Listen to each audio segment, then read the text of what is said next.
जय श्री कृष्ण दोस्तों। नमस्कार दोस्तों, स्वागत है आपका मेरे YouTube चैनल आर के भक्ति में। भक्तों, आज की वीडियो में हम आपको ऋषि पंचमी की व्रत कथा, पूजा विधि, शुभ मुहूर्त इत्यादि बताएंगे। तो सभी भक्त हमारी वीडियो को ध्यान से सुने। जो भक्त हमारे चैनल पर नए आए हैं वो हमारे चैनल को सब्सक्राइब करें, वीडियो को लाइक करें और कमेंट में विष्णु भगवान की जय अवश्य लिखें। ऋषि पंचमी का व्रत सुहागिन महिलाओं के लिए बहुत अत्यधिक महत्व रखता है। सुहागिन महिलाएं हर साल सप्तऋषियों का आशीर्वाद प्राप्त करने के लिए विधि विधान से पूजा करती हैं। ऐसी मान्यता है कि ऋषि पंचमी का व्रत को करने से विवाहित महिलाओं को संतान प्राप्ति का आशीर्वाद मिलता है। इसके अलावा वैवाहिक जीवन खुशहाली से बढ़ जाता है। ऋषि पंचमी का पर्व हर साल भाद्र महीने में शुक्ल पक्ष की पंचमी तिथि को बड़े ही उत्साह से मनाया जाता है। यह पर्व विनायक चतुर्थी के अगले दिन आता है। इस पर्व के दिन सप्तऋषियों के प्रति श्रद्धा भाव व्यक्त किया जाता है। यह व्रत जाने अनजाने में हुए पापों से मुक्ति दिलाता है। इस दिन गंगा स्नान का विशेष महत्व है। यह व्रत पुरुष भी अपनी पत्नी के लिए रख सकते हैं। ऋषि पंचमी के दिन सप्तऋषियों कश्यप, अत्रि, भारद्वाज, वशिष्ठ, गौतम, जमदग्नि और विश्वामित्र की पूजा की जाती है। ये 7 ऋषि ब्रह्मा, विष्णु और महेश के अंश माने जाते हैं। यही वेदों और धर्मशास्त्रों के रचयिता हैं। माना जाता है कि इस व्रत को करने से सभी प्रकार के पापों से मुक्ति मिलती है और जीवन में सुख शांति आती है। पंचांग के अनुसार इस साल भाद्रपद माह शुक्ल पक्ष की पंचमी तिथि 7 सितंबर को शाम 5:37 पर शुरू होगी और 8 सितंबर को शाम 7:58 पर समाप्त होगी। इसलिए उदय तिथि के अनुसार ऋषि पंचमी का व्रत 8 सितंबर को ही रखा जाएगा। ऋषि पंचमी के दिन पूजा का शुभ मुहूर्त 8 सितंबर को सुबह 11:03 से होगा,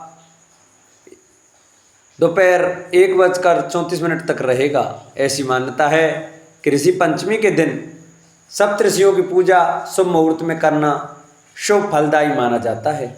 इसलिए शुभ मुहूर्त में ही सप्तऋषियों की पूजा करें। पंचांग के अनुसार ऋषि पंचमी का दिन बेहद शुभ माना जाता है। यह गणेश चतुर्थी पूजन का दूसरा दिन है और इस दिन 2 शुभ योग बन रहे हैं। सबसे पहले इंद्र योग बन रहा है जो सुबह से लेकर देर रात 12:05 तक है। वहीं रवि योग दोपहर में 3:31 से अगले दिन 9 सितंबर को सुबह 6:03 पर रहेगा। रवि योग में सभी दोषों को दूर करने की क्षमता है क्योंकि इसमें सूर्य का प्रभाव अधिक माना जाता है। ऋषि पंचमी पर स्वाति और वैशाखा नक्षत्र हैं। स्वाति नक्षत्र सुबह से लेकर दोपहर 3:31 तक है। ऋषि पंचमी के दिन सुबह जल्दी उठकर स्नान आदि से निवृत्त हो जाएं। घर व मंदिर की अच्छे से साफ सफाई करें और पूजा स्थान पर एक चौकी रखें। सभी पूजा सामग्री जैसे धूप, दीप, फल, फूल, घी, पंचामृत आदि एकत्रित कर लें। चौकी पर लाल या पीला वस्त्र बिछाने के बाद सप्तऋषि की तस्वीर अर्पित करें और कलश में गंगा जल भरकर रख लें। आप चाहें तो अपने गुरु की तस्वीर भी स्थापित कर सकते हैं। कलश से जल लेकर सप्तऋषियों को अर्घ दें और धूप दीप दिखाएं। आप उन्हें फल, फूल और नैवेद्य आदि अर्पित करें। पूजा के दौरान सप्तऋषियों को फल और मिठाई अर्पित करें। सप्तऋषियों के मंत्रों का जाप करें और अंत में अपनी गलतियों के लिए क्षमा याचना करें। सप्तऋषियों के मंत्रों का जाप करें और अंत में सप्तऋषियों से आशीर्वाद लें। पूजा के अंत में सभी लोगों में प्रसाद वितरण कर बड़े बुजुर्गों का आशीर्वाद प्राप्त करें। ऋषि पंचमी व्रत कथा। सतयुग में विदर्भ नगरी में संजित नामक राजा हुए थे। वे ऋषियों के समान थे। उन्हीं के राज में एक कृषक सुमित्र था। उसकी पत्नी जयश्री अत्यंत पतिव्रता थी। एक समय वर्षा ऋतु में जब उसकी पत्नी खेत के कामों में लगी हुई थी तो वह रजस्वला हो गई। उसको रजस्वला होने का पता लग गया फिर भी वह घर के कामों में लगी रही। कुछ समय बाद वह दोनों स्त्री पुरुष अपनी अपनी आयु भोग कर मृत्यु को प्राप्त हुए। जयश्री तो कुतिया बनी और सुमित्र को रजस्वला स्त्री के संपर्क में आने के कारण बैल की योनि मिली, क्योंकि ऋतु दोष के अतिरिक्त इन दोनों का कोई अपराध नहीं था। इसी कारण इन दोनों को अपने पूर्व जन्म का समस्त विवरण याद रहा। वे दोनों कुतिया और बैल के रूप में उसी नगर में अपने बेटे सुचित्र के यहाँ रहने लगे। धर्मात्मा सुचित्र अपने अतिथियों का पूर्ण सत्कार करता था। अपने पिता के श्राद्ध के दिन उसने अपने घर पर ब्राह्मणों को भोज जन करने के लिए नाना प्रकार के भोजन बनवाए। जब उसकी स्त्री किसी काम के लिए रसोई से बाहर गई हुई थी तो एक सर्प ने रसोई की खीर के बर्तन में विष वमन कर दिया। कुतिया के रूप में सुचित्र की माँ कुछ दूर से सब देख रही थी। पुत्र की बहू के आने पर उसने पुत्र को ब्रह्म हत्या के पाप से बचाने के लिए उस बर्तन में मुंह डाल दिया। सुचित्र की पत्नी चंद्रवती ने कुतिया का यह कृत्य देखा न गया और उसने चूल्हे से जलती लकड़ी निकालकर कुतिया को मारी। बेचारी कुतिया मार खाकर इधर उधर भागने लगी। चौके में जो जूठन आदि बची रहती थी वह सब सुचित्र की बहू उस कुतिया को डाल देती थी, लेकिन क्रोध के कारण उसने वह भी बाहर फेंकवा दी। सब खाने का सामान फेंकवा कर बर्तन साफ करके दोबारा खाना बनाकर ब्राह्मणों को खिलाया। रात्रि के समय भूख से व्याकुल होकर वह कुतिया बैल के रूप में रह रहे अपने पूर्व पति के पास आकर बोली, हे स्वामी, आज तो मैं भूख से मरी जा रही हूँ। वैसे तो मेरा पुत्र मुझे रोज खाने को देता था, लेकिन आज मुझे कुछ नहीं मिला। सांप के विष वाले खीर के बर्तन को अनेक ब्रह्महत्या के भय से छूकर उनके न खाने योग्य कर दिया था। इसी कारण उसकी बहू ने मुझे मारा और खाने को भी कुछ नहीं दिया। तब वह बैल बोला, हे भद्रे, तेरे पापों के कारण तो मैं भी इस योनि में आ पड़ा हूँ और आज बोझा ढोते ढोते मेरी कमर टूट गई है। आज मैं भी खेत में दिन भर हल में जुता रहा। मेरे पुत्र ने आज मुझे भी भोजन नहीं दिया और मुझे मारा भी बहुत। मुझे इस प्रकार कष्ट देकर उसने श्राद्ध को निष्फल कर दिया। अपने माता पिता की इन बातों को सुचित्र सुन रहा था। उसने उसी समय दोनों को भरपेट भोजन कराया और फिर उनके दुख से दुखी होकर वन की ओर चला गया। वन में जाकर ऋषियों से पूछा कि मेरे माता पिता किन कर्मों के कारण इन नीची योनियों को प्राप्त हुए हैं और अब किस प्रकार से इनको छुटकारा मिल सकता है। तब सर्वतमा ऋषि बोले, तुम इनकी मुक्ति के लिए पत्नी सहित ऋषि पंचमी का व्रत धारण करो तथा उसका फल अपने माता पिता को दो। भाद्रपद महीने की शुक्ल पंचमी को मुख शुद्ध करके मध्या में नदी के पवित्र जल में स्नान करना और नए रेशमी कपड़े पहन कर अरुंधति सहित सप्तऋषियों का पूजन करना। इतना सुनकर सुचित्र अपने घर लौट आया और अपनी पत्नी सहित विधि विधान से पूजन व्रत किया। उसके पुण्य से माता पिता दोनों पशु योनि से छूट गए। इसीलिए जो महिला श्रद्धा पूर्वक ऋषि पंचमी का व्रत करती हैं वह समस्त सांसारिक सुखों को भोग कर वैकुंठ को जाती हैं। विदर्भ देश में उत्तक नामक एक सदाचारी ब्राह्मण रहता था। उसकी बड़ी पत्नी पतिव्रता थी जिसका नाम सुशीला था। उस ब्राह्मण के एक पुत्र तथा एक पुत्री, 2 संतान थी। विवाह योग्य होने पर उसने समान कुलशील वर के साथ कन्या का विवाह कर दिया।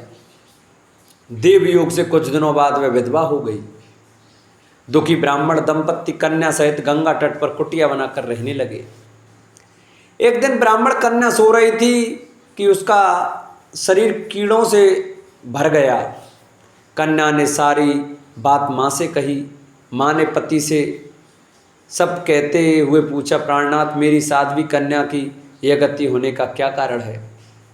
उन तक ने समाधि द्वारा इस घटना का पता लगाकर बताया, पूर्व जन्म में भी यह कन्या ब्राह्मणी थी इसने रजस्वला होते ही बर्तन छू लिए थे। इस जन्म में भी इसने लोगों की देखा देखी ऋषि पंचमी का व्रत नहीं किया, इसलिए इसके शरीर में कीड़े पड़े हैं।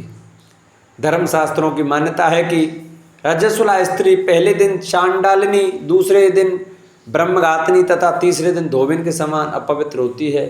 वह चौथे दिन स्नान करके शुद्ध होती है। यदि यह शुद्ध मन से अब भी ऋषि पंचमी का व्रत करे तो इश्क के सारे दुख दूर हो जाएंगे और अगले जन्म में अटल सौभाग्य प्राप्त करेगी। पिता की आज्ञा से पुत्री ने विधि पूर्वक ऋषि पंचमी का व्रत एवं पूजन किया। व्रत के प्रभाव से वह सारे दुखों से मुक्त हो गई। अगले जन्म में उसे अटल सौभाग्य सहित अक्षय सुखों का भोग मिला।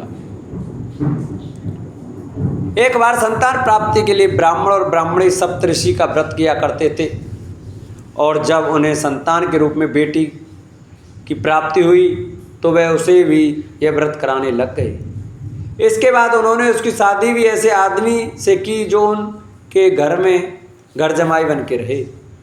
दोनों ससुर दामाद एक साथ खेती का काम करने लग गए। ब्राह्मण ने ब्राह्मणी से बोल दिया कि तू मेरे लिए खीर लाया कर और जमाई के लिए राबड़ी। ब्राह्मणी भी ऐसा ही करने लगी।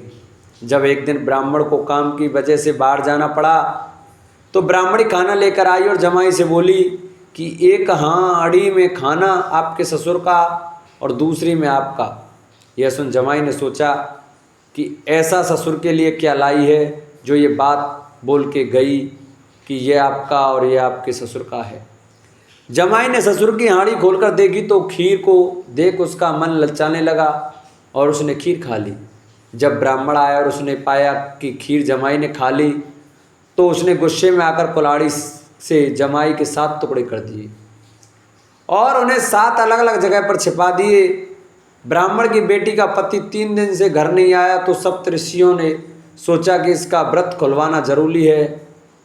इसके लिए उन्होंने 7 अलग अलग जानवरों का वेश बनाया और उसके टुकड़ों को ढूंढ उसे जीवित किया और उसे बता दिया कि तू मैं अपना ससुर के साथ नहीं रहना चाहिए, और उसने ऐसे ही किया।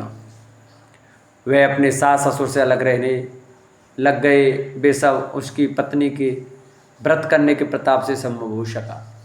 ऋषि पंचमी के दिन यदि आप निम्नलिखित मंत्रों का उच्चारण कर पाएँ तो शुभ फलदायी होगा, अन्यथा इस मंत्र को आप सफ़ेद कागज़ पर पीले रंग में लिखकर घर के मुख्य द्वार पर अंदर की तरफ लगा सकते हैं। यह मंत्र घर में रहे लोगों के मन व बुद्धि में आध्यात्मिकता बनाने में सफल होगा। अगर आपसे जाने अनजाने में किसी ऋषि मुनि ब्राह्मण के लिए कोई अपशब्द या भूल से अपमान हुआ हो तो उसे से लगे कार्मिक दोष को मिटाने के लिए भी यह मंत्र सहायक होगा। कश्यप्यो अत्रि भारद्वाजो विश्वामित्रो अथ गौतमा जमदग्नि वसिष्ठ सप्तते ऋषया स्मृता दहन्तु पापम में सर्व ग्रह नमो नमः। बोलो विष्णु भगवान की जय, बोलो सप्तऋषियों की जय। जिन भक्तों को हमारी ये वीडियो अच्छी लगी हो, हमारी कथा अच्छी लगी हो, वो हमारी कथा को ज़्यादा से ज़्यादा शेयर करें, चैनल को सब्सक्राइब करें, वीडियो को लाइक करें और कमेंट में विष्णु भगवान की जय अवश्य लिखें। बोलो विष्णु भगवान की जय।